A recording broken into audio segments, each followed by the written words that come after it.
The rain fell in heavy sheets over the neon-lit streets of the old spaceport city, each droplet catching the glow of flickering signs before splashing into deep puddles along the cracked pavement. Jace pulled his worn flight jacket tighter around his shoulders as he made his way back from the cargo exchange, his boots splashing through the water while the distant hum of starship engines echoed between the towering buildings. The streets were mostly empty at this hour, except for the occasional shadow darting between doorways. It was then that he noticed a faint movement in the narrow alley beside a rusted maintenance bay. He paused, narrowing his eyes through the curtain of rain. Two small figures were crouched against the far wall, their thin forms trembling as they huddled together under a torn scrap of fabric. Even in the dim light he could see the unusual shimmer of their skin, pale with a faint metallic sheen, and their large silver eyes reflecting the distant glow of the port's landing lights. Jace took a cautious step into the alley, the smell of damp metal and garbage heavy in the air. The smaller of the two flinched at his approach, clutching the other's arm tighter. "Hey," Jace said gently, keeping his voice low so as not to spook them. "You all right?" They didn't answer, only stared at him as if weighing whether he was a threat. Up close he could see their clothes were ragged and too big for their small frames, their feet bare against the wet concrete. His gut twisted at the sight. They looked like they hadn't eaten in days. He reached into his jacket and pulled out a ration bar, holding it out with an open hand. The taller one hesitated before taking it and passing it to the smaller, who tore into it with desperate hunger. Jace allowed himself a small breath of relief, but that moment of quiet didn't last. From the mouth of the alley came the faint mechanical hum of engines powering down and the heavy clank of boots on metal. Jace turned his head to see three figures in black armor stepping into view, their helmets sleek and featureless except for a thin strip of red light across where their eyes should be. Each carried a long rifle that hummed softly with power. One raised a device that emitted a faint blue glow which swept across the alley walls, the readout on its surface flickering rapidly when it passed over the twins. The lead armored figure pointed directly at them, a sharp command in an alien tongue cutting through the rain. Jace didn't understand the words, but he understood enough.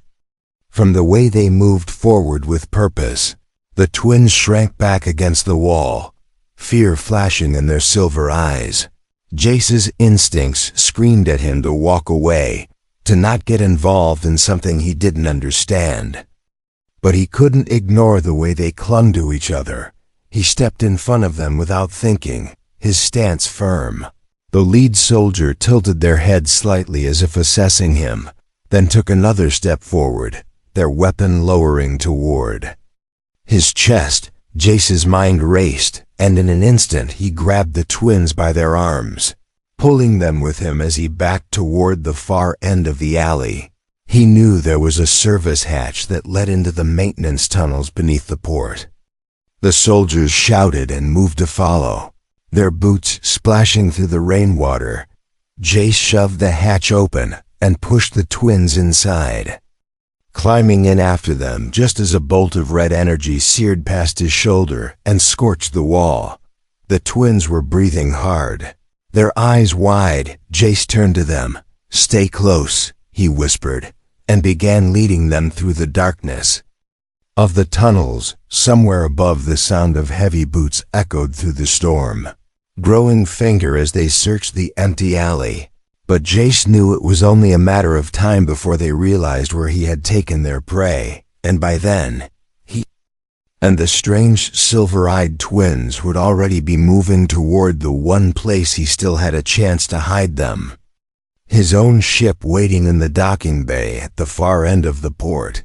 The maintenance tunnels were narrow and dimly lit by flickering strips along the ceiling.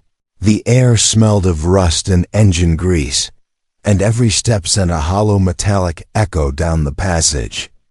Jace moved quickly with the twins close behind, their small bare feet making almost no sound. He knew the port security grid could detect unauthorized movement in these tunnels, which meant they had only minutes before alarms triggered. A distant clang echoed from behind them, followed by the muffled thud of boots. The black-armored soldiers had found the hatch. Jace pushed the pace, his boots slipping slightly on the wet floor. The twins stayed silent, but their eyes darted nervously at every sound. The tunnel sloped upward and ended in a grated door. Jace knelt and tapped a sequence into the small panel beside it. The lock clicked, and the door slid open with a faint hiss. Bright light from the docking concourse flooded in, voices and the hum of engines filling the air. They stepped into the chaos of the spaceport's central loading area. Cargo haulers gliding along magnetic rails, crews shouting instructions, overcomes, and travelers moving in hurried streams toward their shuttles. Jace pulled the twins close and blended into the crowd, keeping his head down as they moved toward the far end, where his ship waited in Bay 12. Behind them, a sudden mechanical tone rose above the noise, the deep alarm of a security breach. Large red symbols began flashing on the overhead screens in multiple languages, warning of unauthorized access to restricted areas. Jace glanced over his shoulder and caught sight of the black armored soldiers emerging from a service hatch. Scanning the crowd with swift precision, one of them raised a device that projected a faint cone of blue light over the people they passed. The twins froze when the light swept near, their silver eyes reflecting it faintly. Jace pulled them sharply into a side lane between stacked cargo containers. Weaving through the maze of metal crates, the hum of energy weapons charging followed them. A bolt hissed past his shoulder and struck the wall ahead, showering sparks. Startled dock workers scattered as the soldiers pushed through. Jace spotted a maintenance lift and darted toward it, ushering the twins inside just as the doors slid shut. The lift vibrated as it descended to the lower docking tier, muffling the chaos above. When the doors opened, they stepped into a quieter corridor lined with sealed bay entrances. Bay 12 was at the far end, its hatch marked with peeling paint.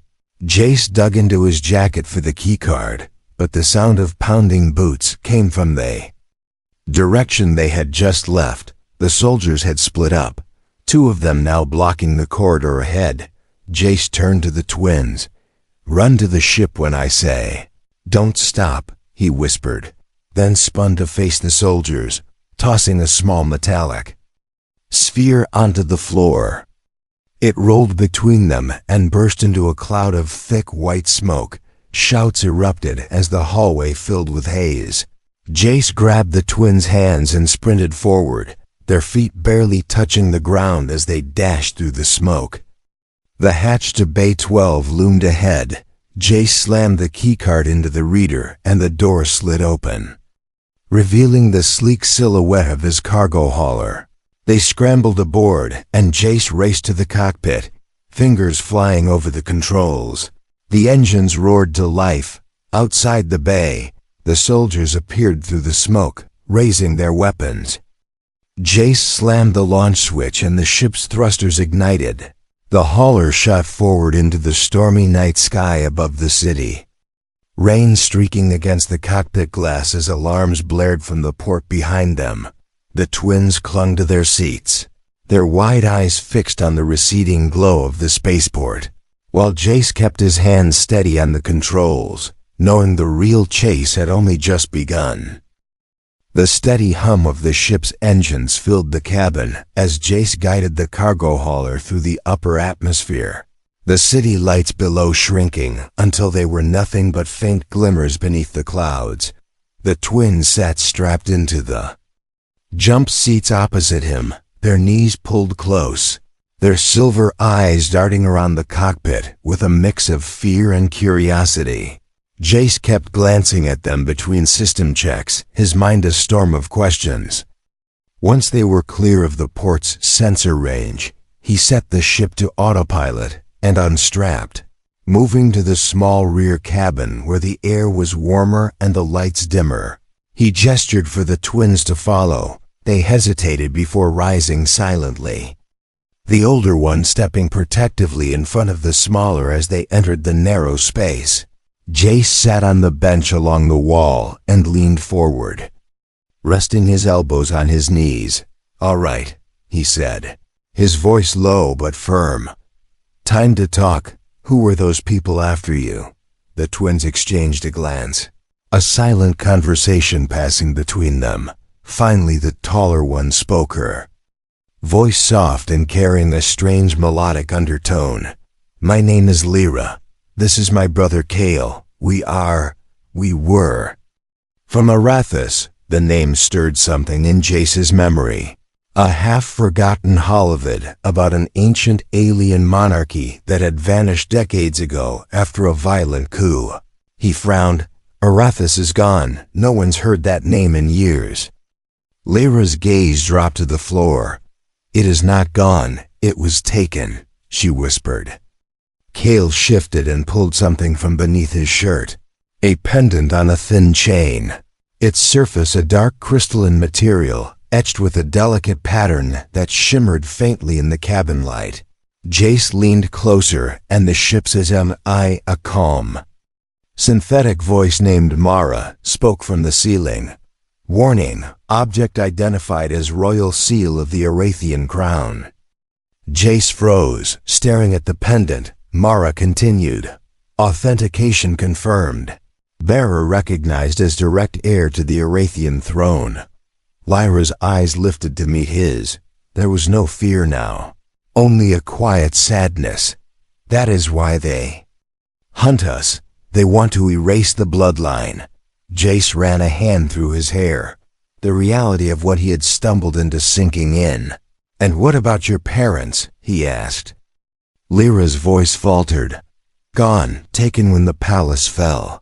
Kale clutched the pendant tighter, his jaw set in a way that was far too old for his young face. Before Jace could ask more, a sharp chime echoed through the cabin, Mara's voice. "Cutting in. Incoming encrypted transmission. Source unknown."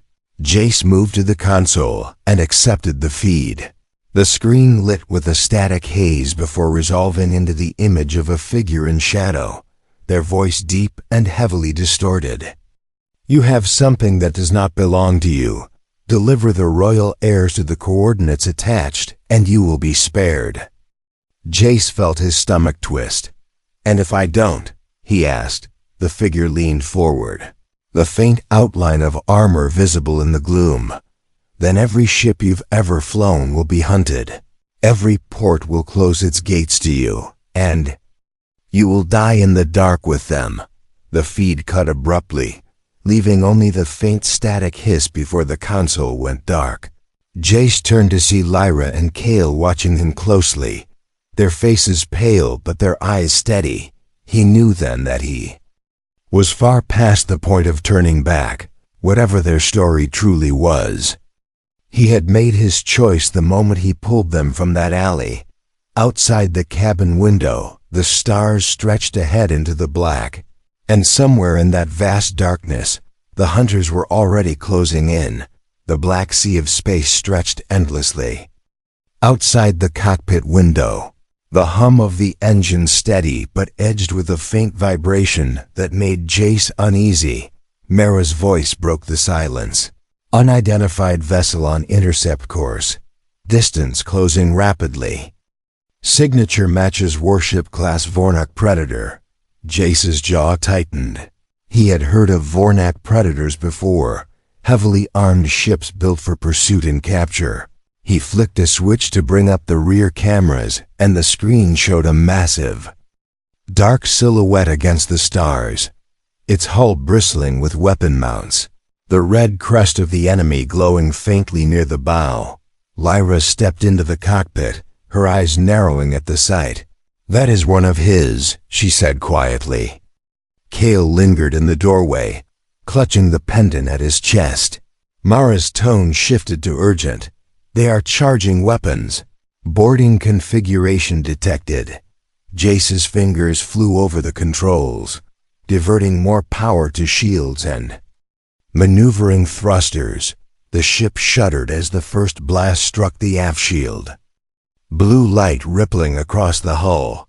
"They're not trying to destroy us," Jace muttered. "They want to take us alive." A loud clang reverberated through the cabin as a magnetic grapple latched onto the side of the ship, Mara reported. Calmly, "Boarding tube attachment confirmed. Breach in 40 seconds. Jace unstrapped and grabbed the compact pulse rifle from the weapons locker. Turning to the twins, "Find the maintenance crawl space and stay there until I call you." Lyra's expression tightened, but she nodded, taking Kale's hand and disappearing down the corridor. Jace moved quickly to the main hatch where the sound of cutting torches was already hissing through the metal. Sparks rained down as a circular section of the door began to glow red. He took position behind a crate, rifle aimed. The final cut finished, and the section of the door fell inward. With a metallic crash, smoke billowing through the opening as armored soldiers poured in, their visors gleaming with that same red strip of light. Jace squeezed the trigger, and the rifle's pulse blasts lit the hallway. The first 2 soldiers dropped, but more kept coming, their movements precise and relentless. One of them dove behind cover and tossed a concussive charge. The blast sent Jace sprawling against the wall, his ears ringing, his rifle skidding across the floor. The nearest soldier advanced, weapon raised, but a sudden surge of blue-white energy ripped through the air and slammed into him, throwing him into the far wall with bone-breaking force. Jace blinked through the haze to see Kale standing at the corridor entrance, his small hands crackling with the fading remnants of the energy burst. The soldiers hesitated, glancing between Jace and the boy. Lyra appeared beside her brother, her own eyes glowing faintly. "We said stay hidden," Jace shouted, but before he could say more, the soldiers regrouped, moving with renewed aggression. Jace scrambled for his rifle, firing in quick bursts as Lyra pulled Kale back toward the rear of the ship. The last soldier standing retreated toward the boarding tube, speaking rapidly into his cum. Then they were gone, the hatch sealing as the magnetic grapple disengaged, the warship falling back into the distance. Jace leaned against the wall, chest heaving, his eyes on Kale, whose hands still trembled from the energy he had unleashed. "What was that?" Jace asked, his voice low. Lyra met his gaze steadily.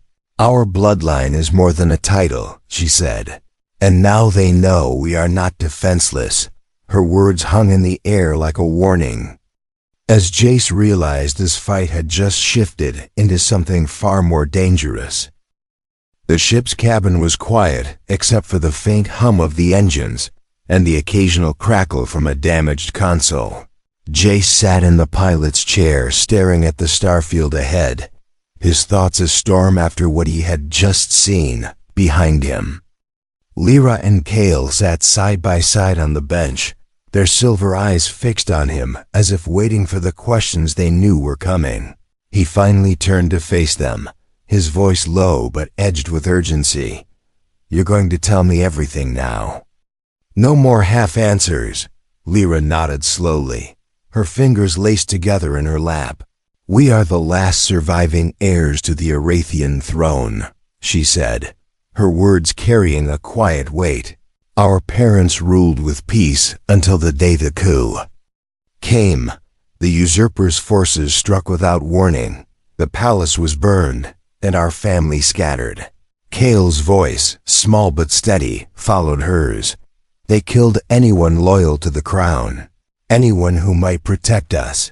Jace leaned back, absorbing the enormity of what they were saying. The name Arathis was more than just history. It was a legend whispered in spacer bars, a fallen empire whose riches and power had vanished into myth. "And those black-armored soldiers?" he asked.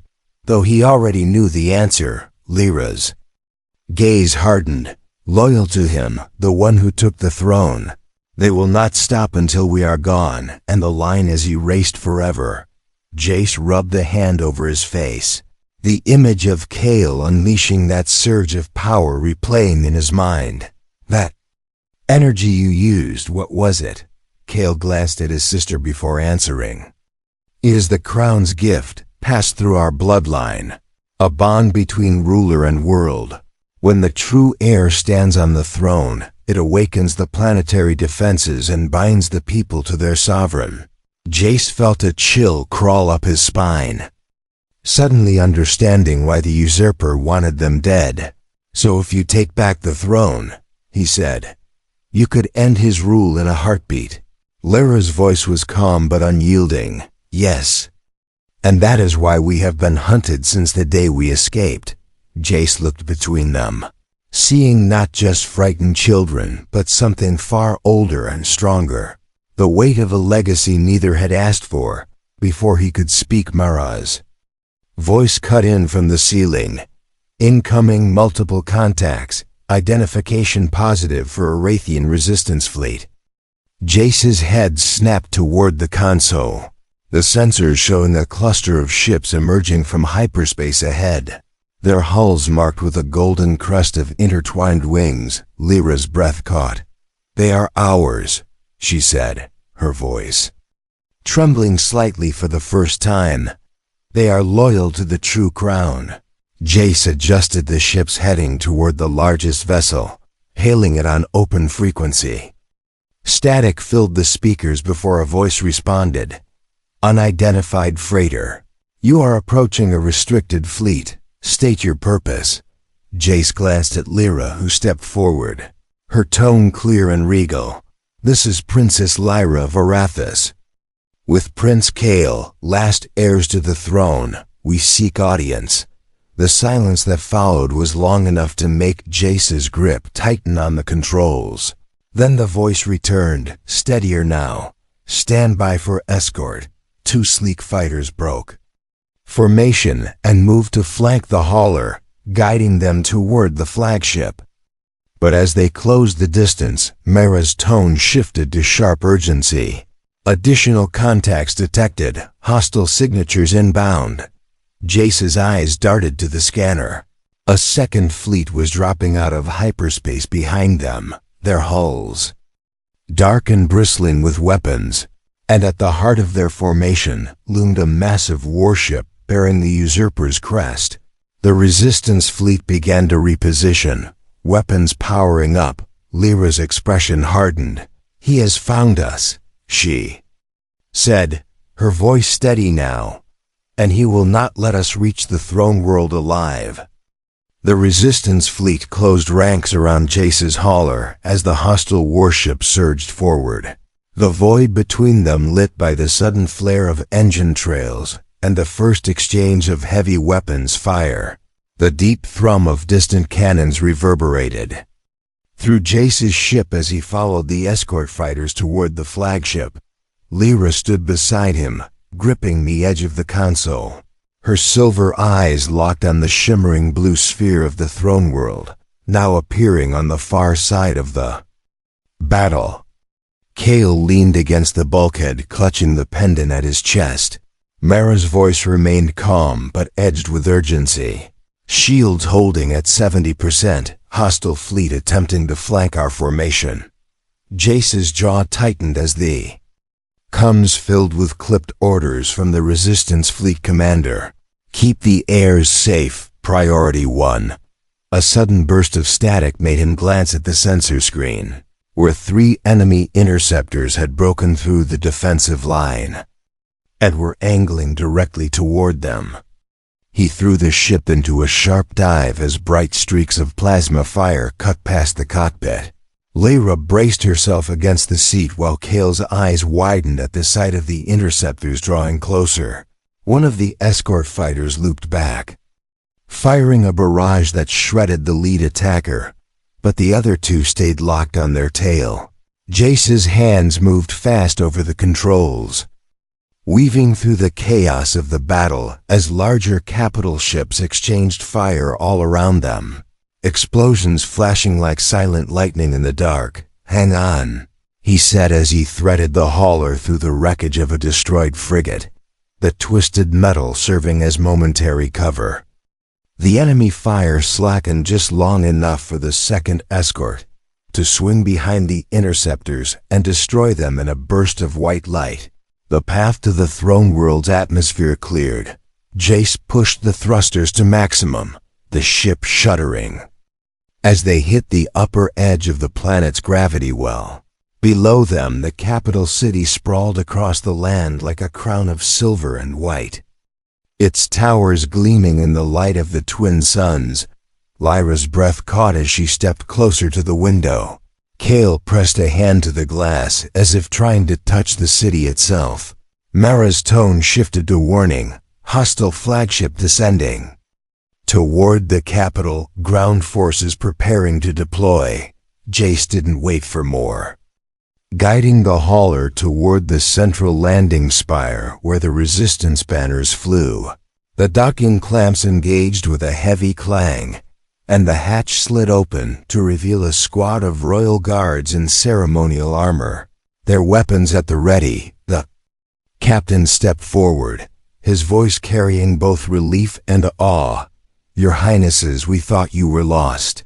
Lyra's reply was steady. "We have returned, and we will take back what was stolen." The guards formed a protective ring around them as they moved through the grand halls of the spire, each step echoing against marble floors inlaid with ancient symbols of the crown. Jace kept close, scanning every shadow for signs of an ambush. The city outside the tall windows was already shifting into a war footing. Civilians rushing for shelter as the first enemy dropships began to break through the clouds.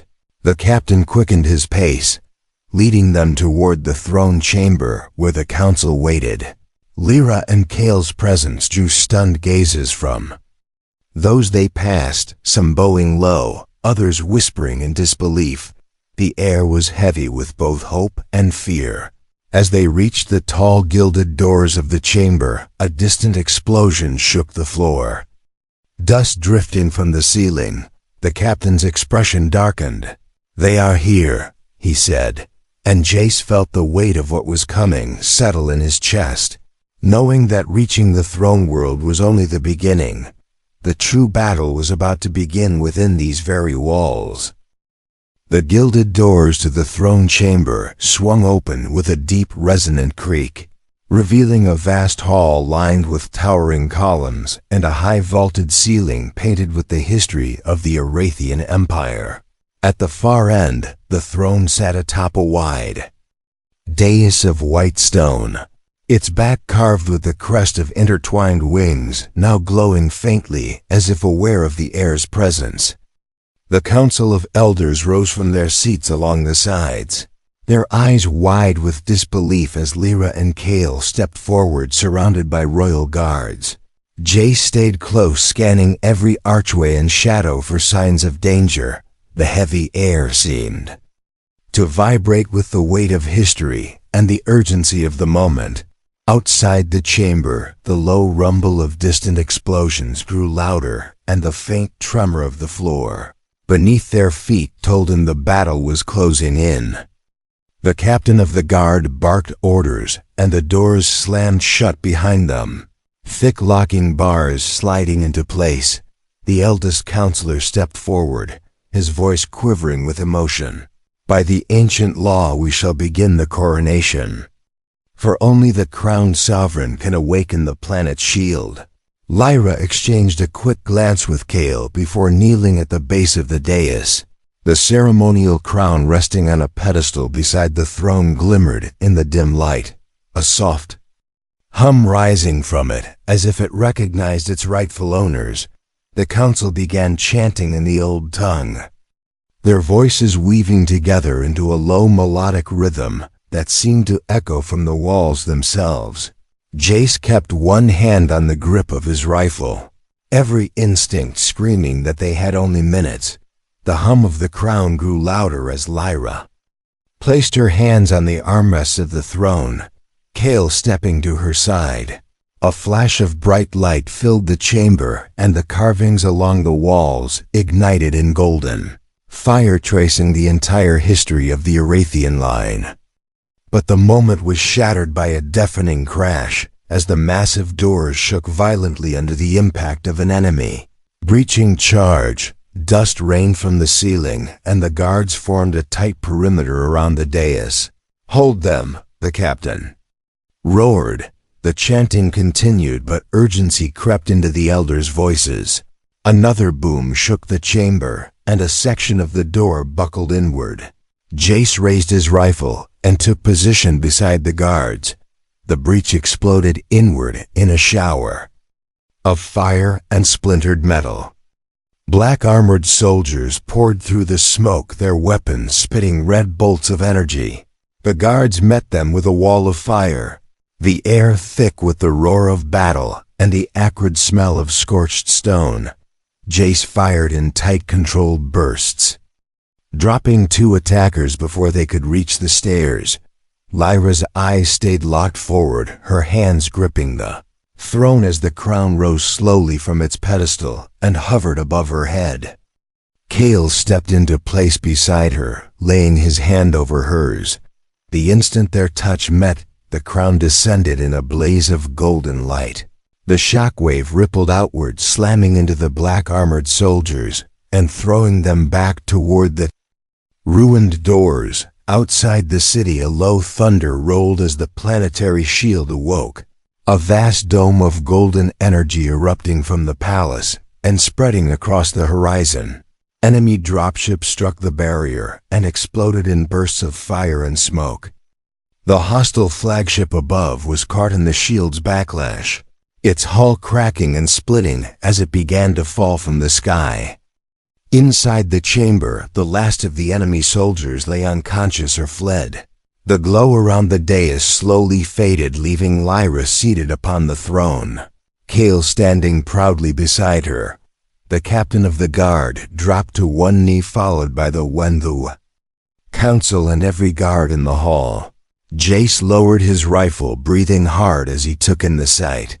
Lyra's gaze met his, and for a brief moment she smiled. "You have our eternal thanks, Royal Protector," she said, and in that moment, Jace knew his life had been changed forever. The storm had passed, but his place at their side had only just begun. If you love thrilling HFY Sci-Fi stories like this, turn on the bell icon so you never miss the next twist in our sci-fi universe. Make sure to hit that subscribe button